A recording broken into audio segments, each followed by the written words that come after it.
আমার বাবার কাছে খবর আছে, আমার বাবাই নাই। ওরে আমার সুহাগ রে, সুহাগ রে। মাত্র ২৭ লাখ টাকা। এই টাকার জন্য কি একজন মানুষের জীবন কেড়ে নেওয়া যায়? স্বপ্ন ছিল ইতালিতে গিয়ে পরিবারের ভাগ্য বদলাবেন, কিন্তু সেই স্বপ্নই তাকে পৌঁছে দিল লিবিয়ার এক বন্দি শিবিরে। নির্যাতন, মুক্তিপণ আর শেষ পর্যন্ত গুলি করে। এটি শুধু একজন সোহাগ মুন্সির গল্প নয়, এটি মানব পাচারের এক নির্মম বাস্তবতার গল্প। মাদারীপুরের রাজৈর উপজেলার মজুমদারকান্দি গ্রামের ছেলে সোহাগ মুন্সি বাংলাদেশে রং মিস্ত্রির কাজ করতেন। সীমিত আয়ে চললেও মনে ছিল একটাই স্বপ্ন, ইতালিতে গিয়ে পরিবারের জীবন বদলে দেবেন। সেই স্বপ্নকেই পুঁজি করে তাকে প্রলোভন দেখায় স্থানীয় মানব পাচারকারী চক্র। অভিযোগ অনুযায়ী দালাল ময়না আক্তার ও জুলহাস সর্দারের মাধ্যমে ইতালি পাঠানোর কথা বলে তার পরিবারের কাছ থেকে নেওয়া হয় ২২ লাখ টাকা। ময়নার মাধ্যমে আমার পোলারে দিচ্ছে, জুলহাসের কাছে দিয়েছে ময়না। দাফে দাফে টাকা নিচ্ছে আমার পোলা, আমার কাছে লেতে লেতে সব দিয়ে ৬০ লক্ষ টাকার মতন নিচ্ছে। আনতে হলে ২ লাখ টাকা দেওয়া লাগছে। আমি ২ লাখ টাকা দিচ্ছি, আমি ময়নাদার স্টাম্প দিচ্ছি, ২ লাখ টাকা দিচ্ছি। আমার পোলা তো কোথায় নেই, আমি কই করি। পরে হঠাৎ ফোন আইছে, মা আমার তোমরা বাঁচাও, আমার মাফিয়ার কাছে বেঁচতে লাগে।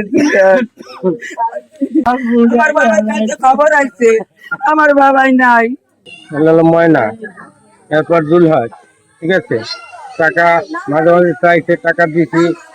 লাস্ট পর্যন্ত ৬০ লক্ষ টাকা দিছি, ঠিক আছে। ২ লক্ষ টাকা নেছে আমার পোলারে দেশে আনবে। এয়ারপোর্ট আন গিয়ে ৩ জন বাংলায় পাড়াই দেয় দেশে ঢাকায়। আমার ছেলের আবার ফেরত সেই জায়গায় নিয়ে যায়। নেওয়ার পরে হেদিনা রাইতেই তৈস করিয়া আমার পোলারে মারিয়া ফেলায়। জেত আছে, এখানে জোর আছে। আশেপাশে জুলহাসের, এই মজুমদারকান্দি জুলহাসের আত্মীয় স্বজন সব আছে। তারা পূর্ব সূত্রিত জেরে আমার ভাইকে মাইরে ফেলছে। তাহলে ১২ জনের ভিতরে আমার ভাইকে মারতে হবে। তারাও তো টাকা দেয় না, অন্য যারা ভুক্তভোগী তারা তো মারলো না, আমার ভাইকে কেন মারলো? তো দফায় দফায় এরকম নির্যাতন চলে।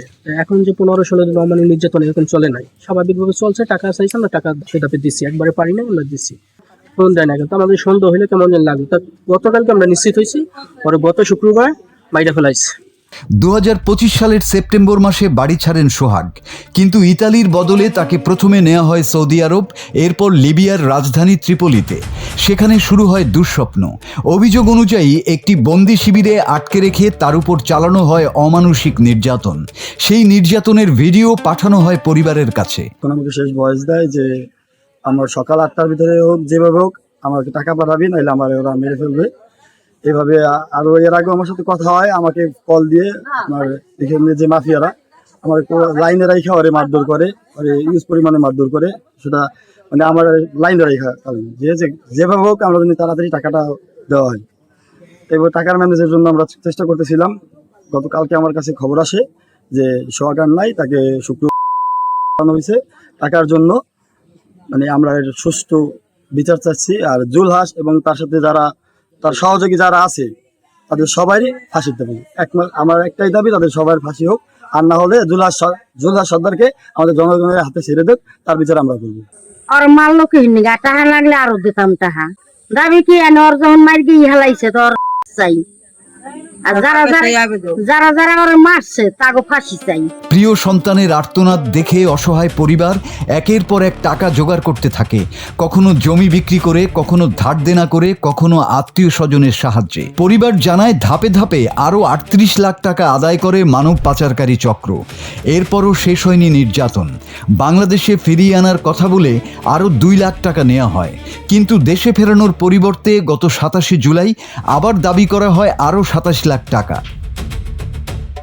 পরিবারের পক্ষ থেকে এত অল্প সময়ে সেই টাকা জোগাড় করা সম্ভব হয়নি। অভিযোগ অনুযায়ী ২৪ জুলাই সকাল ১০টার মধ্যে টাকা না পৌঁছানোয় সোহাগ গুলি করে হত্যা করা হয়। পরবর্তীতে তার গুম করা হয়েছে বলে দাবি পরিবারের। ২৯ জুলাই মৃত্যুর খবর পৌঁছায় মাদারীপুরে। এক মুহূর্তেই ভেঙে পড়ে পুরো পরিবার। যে ছেলে একদিন হাসি মুখে বলেছিল বিদেশে গিয়ে পরিবারের সব কষ্ট দূর করব, সেই পরিবার এখন অপেক্ষা করছে ছেলের। নিহত সোহাগের পরিবার মানব পাচারকারী চক্রের সর্বোচ্চ শাস্তি দাবি করেছে। তাদের একটাই আর্তি, প্রিয় সন্তানের যেন অন্তত দেশে ফিরিয়ে আনা হয়। এই ঘটনায় নিহতের মা শাহিনুর বেগম রাজৈর থানায় একটি এজাহার দায়ের করেছেন। পুলিশ জানিয়েছে প্রধান আসামি জুলহাস সর্দারকে গ্রেপ্তার করে আদালতের মাধ্যমে কারাগারে পাঠানো হয়েছে। বাকি অভিযুক্তদের গ্রেপ্তারে অভিযান চলছে। যারা দিছে যেহেতু ওটা নেওয়ার দরকার নেই, হয়তো অনলাইনে কিছু হলে পরে সময় না হয় একটু গ্যাপ হবে, ইনপুট ওই অনুযায়ী অবশ্যই ব্যবস্থা নেওয়া হবে। জুলহাস ছাড়া আমরা অন্য কাউকেই তেমন ভাবে পাই নাই, কারণ ওই ওরা তো সিন্ডিকেটের সদস্য, বাকিগুলো আমরা এখনো আমাদের ক্যাপচারে নিয়ে আসতে পারি নাই। জুলহাসকে বিভিন্ন ইয়ে করে ঢাকা থেকে আমরা ধরেছি, আপনারা জানেন। তার সঙ্গীগুলোকে আমরা কিছু তথ্য পেয়েছি, বাট ধরার মতো অবস্থা এখন আমরা হয়নি, কারণ এতে বেশিরভাগই দেশের বাইরে, আর যারাও দেশে আছে তারা অলওয়েজ মুভমেন্টের উপরে। ভিকটিম বাদে ফ্যামিলি কেউই বলতে গেলে দালাল দেখে তেমন একটা চেনে না।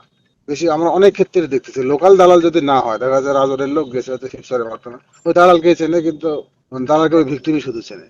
তবে সবচেয়ে ভয়ঙ্কর তথ্য হলো সোহাগ মুন্সি একা নন। অভিযোগ অনুযায়ী এখনও লিবিয়ায় একই মানব পাচারকারী চক্রের হাতে জিম্মি রয়েছেন আরও 11 জন বাংলাদেশি যুবক। প্রতিটি মুহূর্ত তাদের পরিবারের কাছে অনিশ্চয়তার। এই ঘটনা শুধু একটি পরিবারের শোক নয়, এটি আমাদের মনে করিয়ে দেয় বিদেশে যাওয়ার স্বপ্ন কখনোই অবৈধ দালাল চক্রের হাতে তুলে দেওয়া উচিত নয়।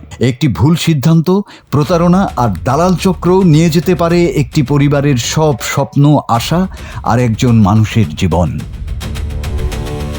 Desk report, Bangla TV.